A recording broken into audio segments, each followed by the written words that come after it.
Hey guys, welcome back to Forever After Financial. This is only my second video, so again, there's going to be a lot of mistakes. I'm still very new to not only stocks, but making videos like this. But I'll try to get a good bit of the chunk of what I need to say. That way you guys can understand it, hopefully. Right here is my M1 Finance. As of today, is, well, it just turned January 6th because it's after midnight now.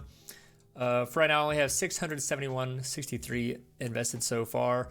Also have all of my stocks here of how much and what the stocks are. This is for a dividend stocks, to get back and then to also put back into these stocks to keep growing as a snowball effect. I've also made a Google sheet of, in layman's terms, of how much you would need invested in each stock to make around $100 a month in dividends, or $1,200 for the whole year. This is from my last video. I actually did not change these numbers because some of them would change by just a couple, maybe possibly a couple $100, but a lot of them in cents. But I also have five new stocks that I just invested in.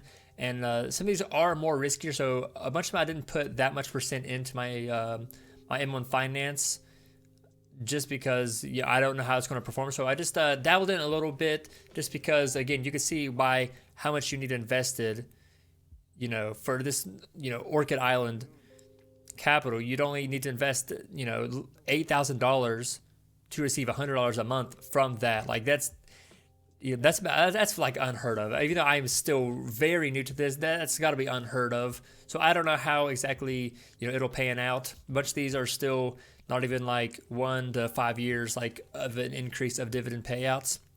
So again, this is a very risky buy, but good thing about risk is that sometimes it could turn out, sometimes it can't, but that's what we got to go for.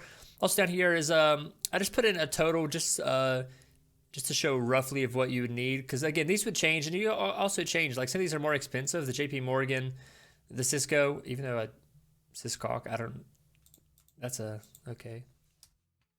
Anyways, yeah, some of these you could change out to be more inexpensive, but some of these are just they're just good stocks in general. I mean, have good growth to them, and have always been, and they're always really reliable. So that's why they're more expensive.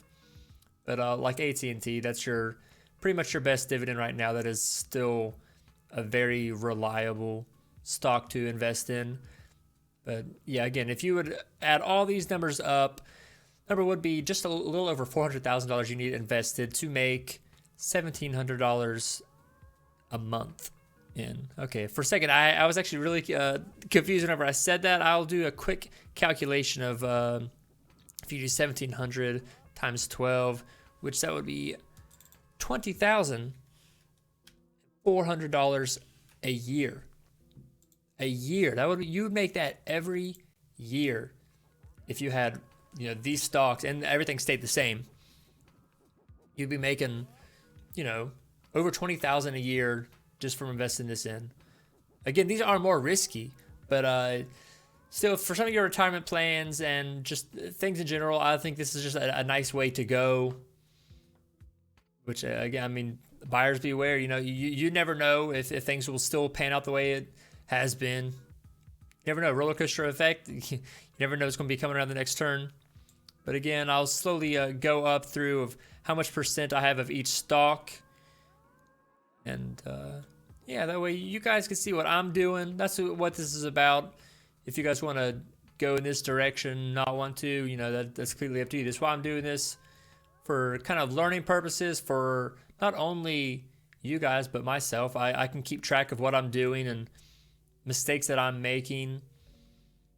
And yeah, so I can see this one right here. I put in 8%. That's a pretty high one. That's one of my new stocks. Was it the Annaly Capital?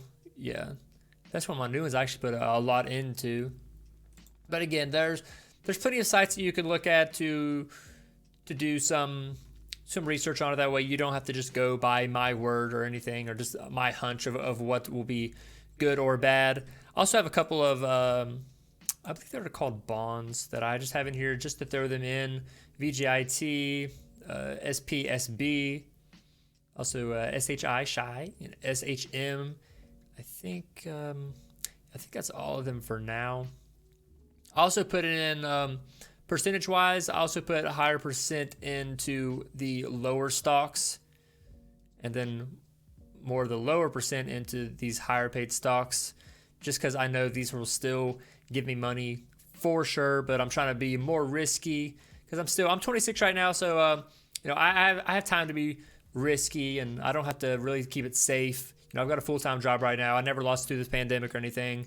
Still going strong, and we'll just see how things turn out. Pretty much a couple weeks I'll make videos like these, just see what I'm doing. I also have another spreadsheet of where I go over my. This is kind of rough looking.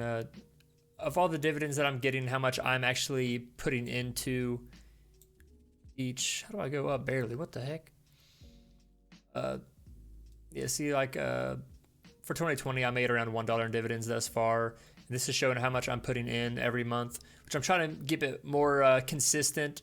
And then as I keep working my regular job, I try to keep that a couple more, $50, $100 more every time, just to keep it going. And again, the snowball effect of dividends is, as soon as you get your dividends, it puts in your cash balance, and then you could just reinvest into the same stocks, your same portfolio. So there's also a site, which I'm not sure off the top of my head, but there's a dividend site where you can type in all the numbers that you have, all the statistics that should happen, and it will calculate about how much money you will have and how much dividends you will get you could put how many years in advance. So it's a really cool and keep you motivated to keep doing this. So yeah, there's that, and that's pretty much all I have to say for this video. Thank you guys for watching, if you guys have watched this far. And let's make some money, guys. See ya.